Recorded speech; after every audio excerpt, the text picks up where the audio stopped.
বাংলাদেশের রাজনৈতিক দলগুলো সেই প্রেসিডেন্ট চুপ্পুকে সরাতে ভয় পেয়েছে। হাসিনার রাষ্ট্রপতি সেই রাষ্ট্রপতি দায়িত্বে থাকতে পারে না, জনগণের সাথে প্রতারণা করেছে।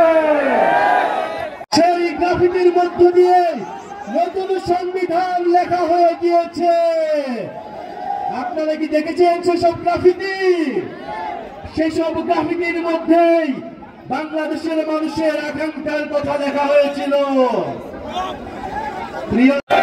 আমরা দেখেছি এই পাবনায় আসতে আমাদের কতটা কষ্ট হয়েছে। পাবনার রাস্তাঘাটের বেহাল দশা আমরা দেখেছি।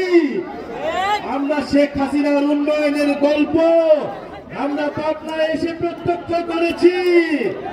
এই পাবনার মানুষ কতটা কষ্ট, কতটা অবহেলার মধ্য দিয়ে জীবনযাপন। এইখানে যারা বৈষম্য বিরোধী আন্দোলন করেছিল, গণ অভ্যুত্থানে অংশ নিয়েছে, জাতীয় নাগরিক কমিটিতে যারা কাজ করেছে এবং যারা এনসিপির জন্য নিরলস কাজ করছে, জাতীয় যুব শক্তি, পাবনার ছাত্র সমাজের যারা রয়েছেন, শ্রমিক উইং এর যারা রয়েছেন এবং আজকের এই প্রোগ্রাম বাস্তবায়নে যারা